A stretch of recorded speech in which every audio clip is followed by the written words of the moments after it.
আপনি কি কখনো নামাজ পড়ে উঠে নিজেকে প্রশ্ন করেছেন, আল্লাহ কি আমার এই নামাজটা কবুল করেছেন, নাকি আমি শুধু রুকু সিজদা করেই চলে এসেছি?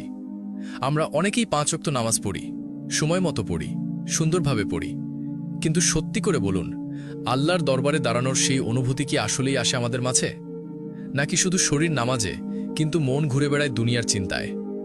আজকের এই ভিডিওটা আপনার চোখ খুলে দিতে পারে। এই ভিডিওতে আমি বলবো 5টি স্পষ্ট ও বাস্তব লক্ষণ, যা দেখলে আপনি নিজেই বুঝে যাবেন আপনার নামাজ আল্লাহর দরবারে গ্রহণযোগ্য হচ্ছে কিনা। আর 5 নম্বর লক্ষণটিতে এমন কিছু জানবেন যেটা হয়তো আপনি আগে কখনো শোনেননি। এটা আপনার নামাজ, আপনার আখিরাত, এমনকি আপনার ঈমানকেই বদলে দিতে পারে। তাই প্লিজ ভাই, এই ভিডিওটা একবার হলেও পুরোটা মন দিয়ে দেখুন। আজ নিজেকে যাচাই করার এই সুযোগটা হয়তো আল্লাহই আপনাকে দিচ্ছেন। প্রথম লক্ষণ, নামাজে মনোযোগ নেই। আপনি হয়তো দাঁড়িয়ে গেছেন নামাজে, হাত বেঁধেছেন, কিরাত পড়ছেন, কিন্তু মনটা কোথায়? জানেন কি, নামাজে দাঁড়িয়ে থেকেও কেউ কেউ আল্লাহর সামনে দাঁড়ায় না। তারা দাঁড়ায় বাজারে, অফিসে, ফোনে বা দুশ্চিন্তার ভিড়ে। সূরা ফাতিহা মুখে থাকলেও মনে চলে চিন্তা, কাল টাকার কি হবে, প্রেজেন্টেশন রেডি তো, নেটওয়ার্ক কাজ করছে না। এমন নামাজ কেমন?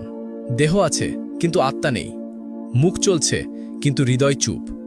রাসূল সাল্লাল্লাহু আলাইহি ওয়াসাল্লাম বলেছেন, অনেকেই নামাজ পড়ে কিন্তু কারো 1 ভাগ, কারো 2 ভাগ সওয়াব হয়, আবার কেউ কিছুই পায় না। আর কোরআনে কঠিন ভাষায় বলা হয়েছে, দুর্ভোগ তাদের জন্য যারা নামাজ পড়ে কিন্তু যারা নামাজে মনোযোগ রাখে না। তাহলে কি করব? অনেকেই ভাবে, আমার মনোযোগ তো আসেই না, আমি কি করব? তাদের জন্য বলি, মনোযোগ একদিনে আসে না, অনুশীলনে আসে। আপনি চেষ্টা করুন প্রতিটি আয়াত বুঝে পড়তে। ভাবুন, এই মুহূর্তে আমি স্রষ্টার সামনে দাঁড়িয়ে আছি। আপনার অক্ষমতা আল্লাহকে জানান। মনোযোগ ছুটে গেলেও আবার ফেরান। নামাজ কেবল দায়িত্ব নয়, এটা আল্লাহর সাথে দেখা করার সময়। এই দেখা যেন মনের দেখা হয়, শুধু শরীরের না। তাই আজই থেকে চেষ্টা করুন আল্লাহর সামনে মন দিয়ে দাঁড়াতে। তাহলেই আসবে সে প্রশান্তি, যেটা দুনিয়ায় আর কোথাও নেই। দ্বিতীয় লক্ষণ, নামাজের পরও পাপ কাজ করেন, পরিবর্তন আনেন না। আপনি নামাজ পড়লেন, কিন্তু নামাজ শেষে কি করলেন? মিথ্যা কথা, গীবত, অহংকার, হারাম কন্টেন্ট দেখা, সব যেন আগের মতোই চলছে। তাহলে প্রশ্ন আসে, নামাজ কি পরিবর্তন আনছে? আল্লাহ স্পষ্ট করে বলেন, নিশ্চয়ই নামাজ অশ্লীলতা ও মন্দ কাজ থেকে বিরত রাখে। অর্থাৎ যদি নামাজ ঠিকমতো হয় তাহলে সেটা আমাদের বদলায়, কিন্তু যদি নামাজ পড়েও আমরা আগের মতোই থাকি, তাহলে বুঝতে হবে নামাজ আমাদের অন্তর ছুঁতে পারেনি। নামাজের অর্থই হল দিনে 5 বার নিজেকে শুধরে নেওয়ার সুযোগ। প্রতিটি নামাজ যেন বলে, তুমি আজ একটু ভালো হও, তুমি আল্লাহর বান্দা, দুনিয়ার গোলাম নও, তুমি ফিরে এসো, আবার শুরু করো। ভাবুন একবার, 5 ওয়াক্ত নামাজ পড়েও যদি আপনি যেমন ছিলেন তেমনই থাকেন, তাহলে কোথায় গেল নামাজের প্রভাব? জানি একদিনে বদল আসে না, কিন্তু বদলের ইচ্ছা তো থাকতে হবে, তাই না? তাহলে কি করবেন? নামাজের আগে একটি দোয়া করুন, হে আল্লাহ, এই নামাজ যেন আমাকে বদলে দেয়।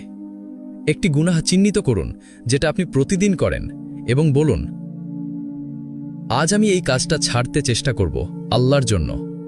নামাজের পর নিজেকে প্রশ্ন করুন, এই নামাজের পর আমি কি একটু ভালো মানুষ হয়েছি?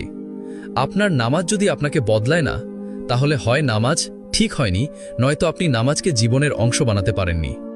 তৃতীয় লক্ষণ, তাড়াহুড়ো করে নামাজ পড়া। অনেকেই নামাজ পড়েন ঠিকই, কিন্তু এমনভাবে যেন কেউ পেছনে তাড়া করছে। রাসূল সাল্লাল্লাহু আলাইহি ওয়াসাল্লাম একদিন এমন এক ব্যক্তিকে দেখলেন যিনি দ্রুত নামাজ শেষ করলেন। তিনি বললেন, তুমি আবার ফিরে যাও এবং নামাজ পড়ো, কারণ তুমি নামাজ আদায় করনি। ব্যক্তিটি 3 বার নামাজ পড়লেন এবং প্রতিবার নবীজি বললেন, তুমি নামাজ আদায় করনি। কারণ রুকু ঠিক নয়, সিজদা অসম্পূর্ণ, হৃদয় শ্রদ্ধা নেই। একটু ভাবুন, আমরা যদি কোনো গুরুত্বপূর্ণ ব্যক্তির সামনে যাই, একজন বস, একজন শিক্ষক, একজন বিচারক, তাদের সামনে দাঁড়িয়ে কি তাড়াহুড়ো করতাম? তাহলে আল্লাহর সামনে দাঁড়িয়ে কেন এমন আচরণ? তিনি, যিনি আমাদের সৃষ্টি করেছেন, রিজিক দেন, জীবন দেন, ক্ষমা করেন, তার সামনে দাঁড়ানোর সময় কি সবচেয়ে দ্রুত কাজ শেষ করার সময়? সমাধান কি? নামাজ পড়ুন ধীরে, গভীর মনোযোগে।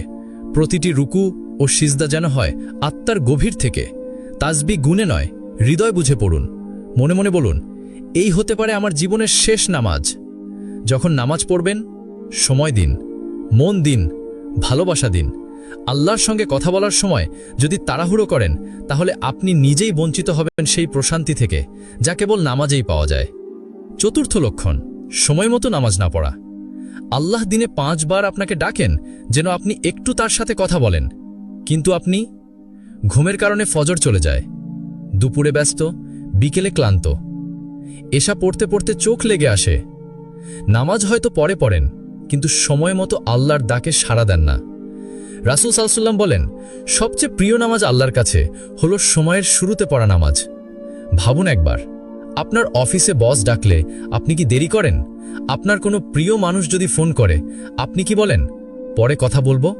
আল্লাহ, যিনি আপনার রিজিক দেন, জীবন দেন, ক্ষমা করেন, তার ডাকে আপনি বারবার দেরি করেন।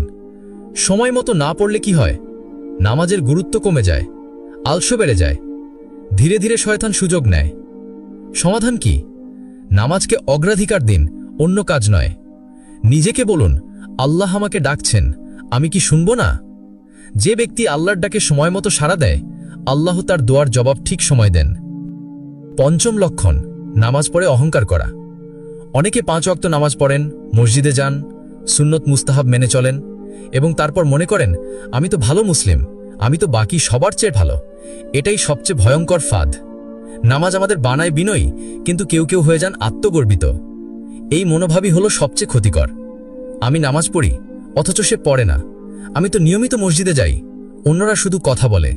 আমার টুপি আছে, দাড়ি আছে, আমি তো ঠিক পথে আছি। এই আমি রোগটাই হলো ইবলিসের প্রথম রোগ।